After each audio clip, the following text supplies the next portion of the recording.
দাদা, আমাকে নিয়ে যাও না। এই রেলিংটা তোমার পায়ের চেয়ে এত উঁচু নয়, তুমি নিজেই পার হতে পারো। না, তুমি যদি আমাকে কোলে না নাও আমি যাব না। ঠিক আছে, তুমি না গেলে আমরা চলে গেলাম।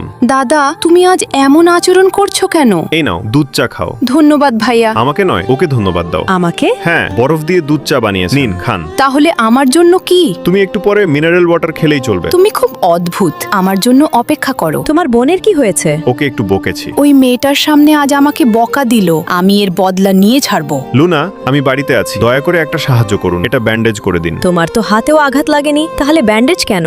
আজ আমি আমার বোনকে বকেছি, সে অবশ্যই মায়ের কাছে নালিশ করবে। মা ওকেই বিশ্বাস করবে, তখন আমাকে মার খেতে হবে। তুমি কিভাবে জানো সে নালিশ করবে? সে আমার বোন, আমি কি তাকে চিনি না? তোমরা দুজন সত্যি বিড়াল ইঁদুরের মতো, সারাক্ষণ ঝগড়া করো। দেখবেন এবার আমি কিভাবে ওর সঙ্গে লড়াই করি। এটা গলায় ঝুলিয়ে রাখো।